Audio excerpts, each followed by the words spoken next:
Welcome to Scorched Earth and a general mid-month reading for the sign of Sagittarius, Sun, Moon and Ascendant for the month of September. I hope you're all well. This is going to be shorter than the main monthly readings, obviously, because it's only covering a 2-week period from the 15th to the 30th of September. And I'm going to try not to pull any clarifiers, but I am entirely open to breaking my own rules if I need to. So let's have a look and see what's going on with you, Sagittarius. Can I have 3 cards for Sagittarius' energy, please?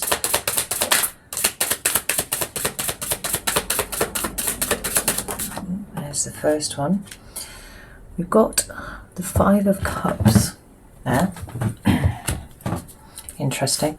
It's the card that's the 3 of Wands that's flipped there. I'm not going to take it because it didn't jump, but I'll let you know it's there. It's a card of manifesting for me, but it's a card of kind of looking towards the future and enacting things that you considered doing. In the 2 of Wands. Anyway, 2 more cards for Sagittarius' current energy, please. We have the Magician. One more. And the 7 of Cups. Okay. We've got the 7 of Swords at the bottom of the deck, and this is really interesting because there was another sign that I've just done. So maybe, I think it was maybe Cancer, who also had multiple 7s. They actually had 3, where you've only got 2. But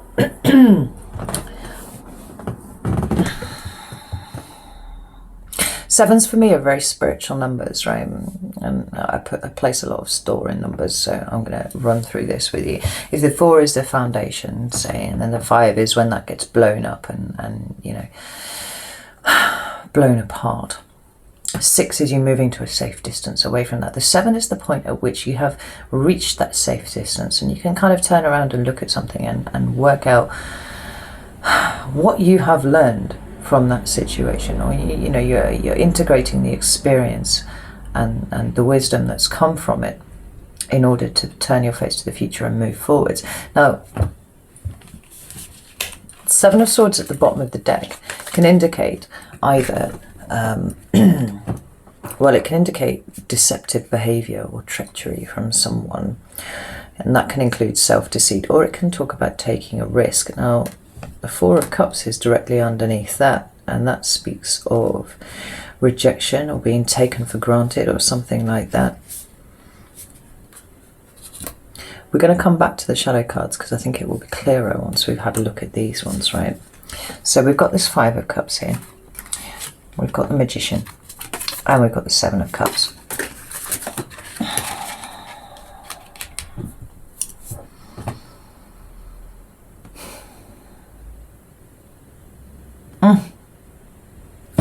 I've just noticed, this is the Night Sun Tarot, by the way. I'm not familiar with it, not as familiar with it as other decks, because I got it for my birthday in August, so I'm still working with it.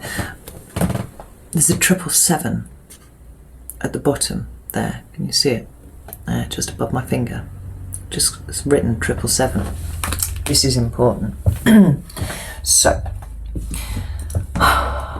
as the cards lay on my table, we've got the 5, then we've got the Magician, then we've got the 7. So the Magician is taking the place of the 6 of Cups, as it would be here, right?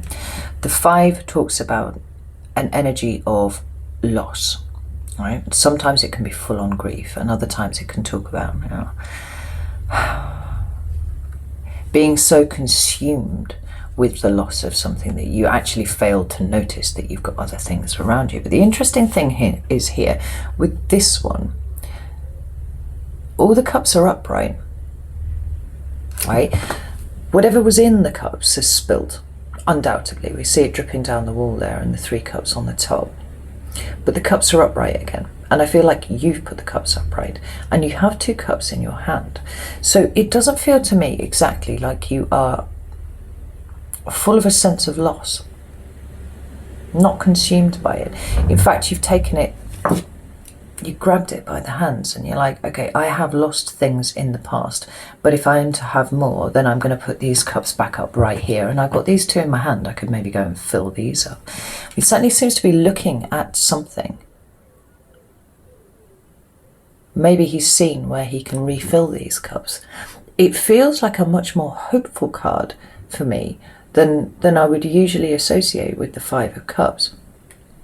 Certainly for you, anyway. There's a sense of learning a lesson here. See, the symbolism is really strong on this card. So then we come to the Magician and the Seven of Cups, and I kind of feel a little bit like these two need to be read more together than that one here, although obviously they all relate because this is all your current energy. The Magician is the card of manifesting, right? It is the card of manifesting. It's about taking the elements, combining it with your will, and manifesting something into the 3D, right? There it is. And it's a very strong, I have a very strong association in my head with Sagittarius, with this card. I don't know if it's just because of the Sagittarians that I know, because there's no, specific astrological correspondence. But he's got the elements here in front of him: Pentacles, Swords, Wands, and Cups, right? They're on the floor there. And he's looking to bring something in, except that he's not. He's creating. He's got a wand in his left hand, and his right hand is open. Your right hand is where you push out and receive in the left, give with the right. The thing is, Saggy, your energy feels a little bit scattered at the moment. Right, there are things that you want to do, certainly. There's work that you want to do on yourself. There are things that you want to achieve in front of you going forward. But then we've got this Seven of Cups, which talks a little bit about illusion, right? It talks about having lots and lots of options, and it feels scattered. Maybe like you're taking on too many things at once, right? Whereas this was quite methodical, and you've put all of those cups up, right? And you've got two in your hand here. You've managed to get two other cups from somewhere else here, right? But now you're kind of in a sea of cups. And there's no focal point here for you. And this is what the Magician is trying to do. The Magician is trying to focus all of this energy. But I feel like there's something from the past that's distracting you, because the Magician is taking the place of the Six of Cups as it would run in front of me here. Some sort of past thing is scattering your energy to the point that you cannot focus it, right? And maybe it's a deception from the past. Maybe it is a rejection from the past that you are currently concerned with. Now, I know I can't remember exactly what the content of your monthly read was, but I do remember that shadow work was in the title, like it came up really, really strongly. And so it would make sense that you are perhaps looking back over past deceits by other people, past rejections by other people, or maybe those that you inflicted on others. Let's not forget that this is a two-way street and none of us are perfect.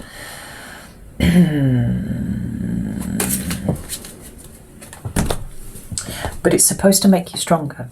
It's not supposed to scatter your energy. So what's going on here? Tell me about this Magician, please. What's the Magician here? Whoa. Interesting. Two cards that have tumbled out are the Four of Wands and the Ten of Swords. But they both come up in the reverse.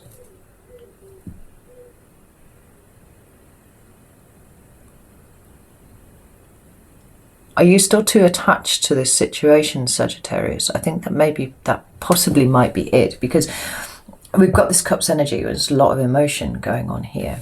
The Ten of Swords, the right way up, would be a welcome sight, because it would be an ending to difficult, feelings about things, or difficult thoughts about things. It's kind of like a rock bottom card, but the only way you can really go from there is up, right? So it's the end of a cycle, and we like to see that, right? But it's in the reverse. So there's some sort of delay to this ending here. And then this Four of Wands in reverse as well. And Four of Wands is a cause for celebration when it's this way up. It is my card of home.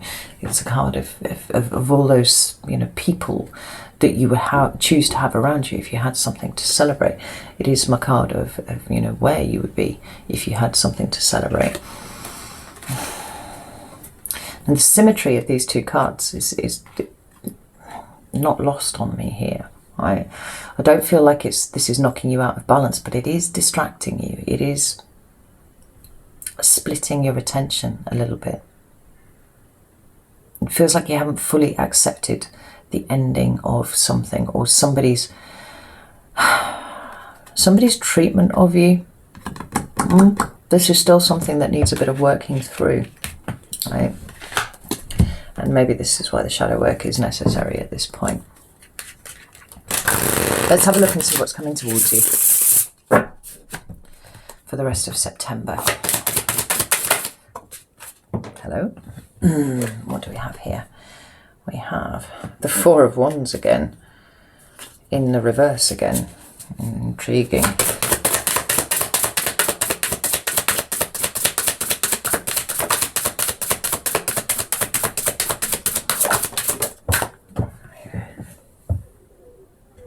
We've got the Eight of Swords here.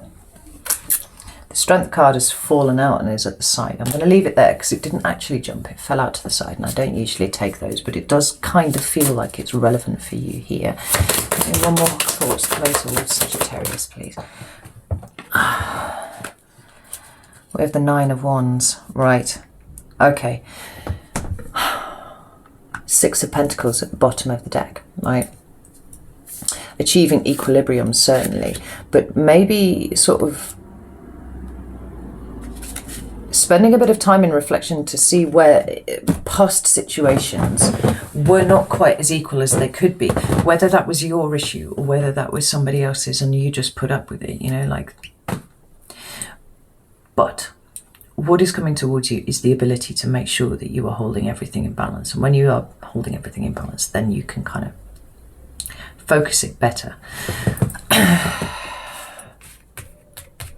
The Four of Wands in reverse doesn't feel like a lack of a celebration. It feels like a contemplation of a home situation, as was at some point, which turned out not to be quite as, you know, Four of Wandsy as you would have liked, right?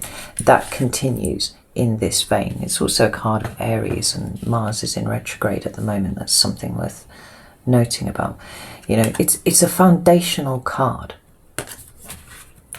There's something about a foundation that you built for yourself that is now over, right? That you haven't quite released in the way that you need to. And I feel like this probably relates quite strongly to your shadow work. Yeah. And until you start doing this shadow work, you're kind of restricted, right? We've got this Eight of Swords. We notice that these swords are all crisscrossed in front of her. Now, swords are words, but they are also thoughts. They are thought patterns, right? This is kind of thinking yourself stuck at the moment. It's a very restricted, stuck energy, but you put yourself there and you can pull yourself out of there because it's all up here, right? We move from the Eight of Swords to the Nine of Wands. This is a card of boundaries for me. It can be a card of needing to fight sometimes, but that's not what I'm seeing here. This chap seems to be creating some sort of elaborate structure. I have no idea what it is. There, I don't know how well the camera's picking it up. Like, he's building those boundaries. There is still work to be done for you on your boundaries, and I feel like part of it is having to look back at these old situations, but don't let it disempower you, because that's kind of how it's feeling a little bit here. You know, whether you're kicking yourself that you let something happen, you know, for as long as you did, or you know, however it relates to you, because there are lots of ways that we can punish ourselves for old situations, where, you know, with the benefit of hindsight, but that's not a useful energy for you right now, Sagittarius. It's about taking the good stuff out of it, not letting the memory of the old situations, or, you know, the difficult lesson disempower you in any way, but create something that will actually serve you much better in the future. And we'll come to this Strength card at the side that fell out. Now, it's the card of Leo, absolutely, but it's a card of growth for me, you know. I feel like Sagittarius has never really been afraid to put their hand in the lion's mouth, as it were. You know, maybe you've been dealing with a Leo. Maybe a Leo features in here somewhere. Maybe the Leo is the one to help you with your boundaries. That's possible.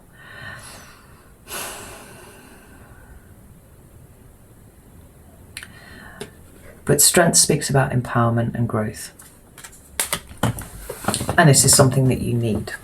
You need to build on.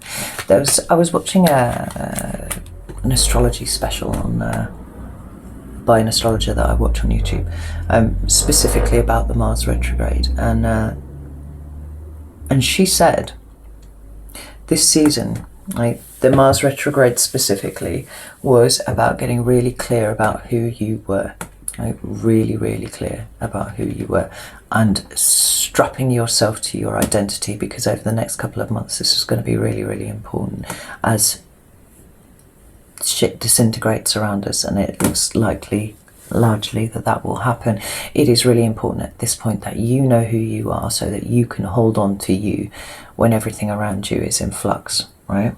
And this feels like a last sort of push that you need to do. To do that. But don't get stuck in it, Saggy. Use it to find out who you are.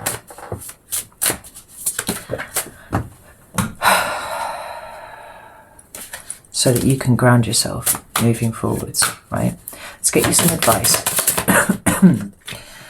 First card that we've got is the Seven of Pentacles. We also have the Hierophant.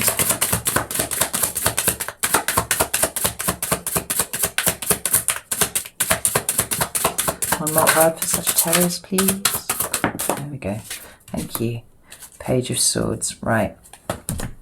So, the Seven of Pentacles is usually for me a card of being dissatisfied with your status quo, and absolutely that may still apply here. If there is something in your life that you are not happy with, then deal with it. Make a decision about it, one way or another, right? It requires you to be quite present, and Sagittarius, that is something that you're pretty good at anyway, so I'm not concerned on that front. But it seems like the major issues that you're having are kind of processing old situations with this new kind of, I would say new, with the maturity and the experience level that you now hold, right? That you were not possessed of at some point in the past. Like now you see things much more clearly, now you understand things much more clearly, but there seems to be a bit of resistance in fully releasing that for you. You sort of kicking yourself a little bit and like, let it go, that's not useful. But this one seems, well, it depicts all the chakras for a start, and there's a very enlightened looking being there, like glowing up. But notice how it's all green, right? It's the colour of love, and practicing self-love probably is really quite important for you at the moment, right? Aligning everything up, releasing what you need to, you know, whether it relates to someone else or whether it relates to you, and taking a bit of time to find your peace. Saggy, find your peace, really important. The next card of advice that you've got is the Hierophant, and I feel like this is kind of like not making too sudden moves with everything. You know, obviously it refers to structure and established hierarchies and, you know, old paradigms. Absolutely, you know, it's a very slow, creaky energy. But it also talks about faith, and it also talks about commitment. Yeah. Commit to yourself first and foremost, but maintain the faith. One more card for that.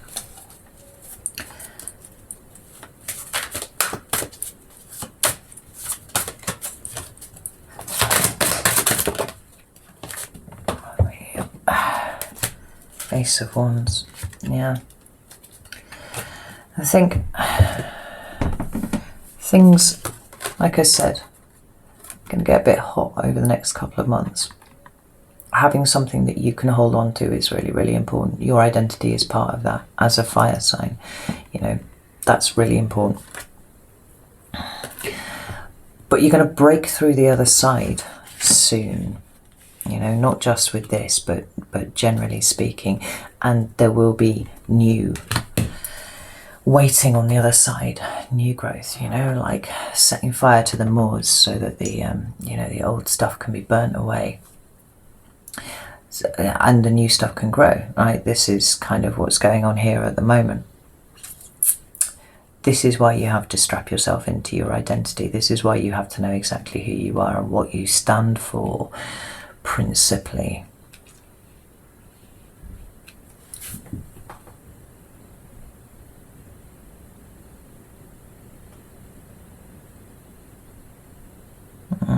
There was something else, but it's gone. And then we've got the Page of Swords. It's new ways of thinking about things. I always think there's something quite idealistic about the Page of Swords. It's like that kind of, you know,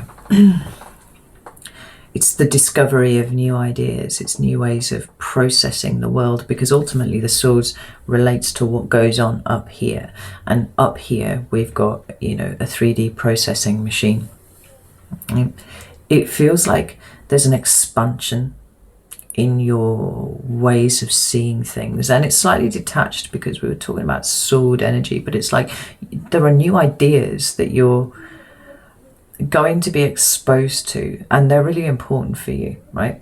So ditching old self-limiting behavior, self-limiting ways of thinking, that's all really important for you at the moment. Knowing exactly who you are, really important for you at the moment. But be really open to new ways of seeing things, not just releasing the old ways, right? There's something of the sponge about you at the moment. I think once you get over this hiccup, it kind of feels like you're sucking all sorts of new ideas into yourself, and you are the philosopher of the zodiac, so it makes sense that would be true for you. How intriguing. There are some ways in which this was a very straightforward read, but it's actually quite dense in a lot of places. I thought that's really intriguing. So if you haven't seen the Sagittarius monthly read, it should be around about here now, and there is an extended to that, so that's like probably coming up a couple of hours of Sagittarian specific September read. So if you're interested in that, like, go and have a look. But otherwise, best of luck with this, Saggy. Remember, most of this is in your head. Well, all of it is in your head, right? So, yeah. Know that I love you all very much, and I'll see you soon.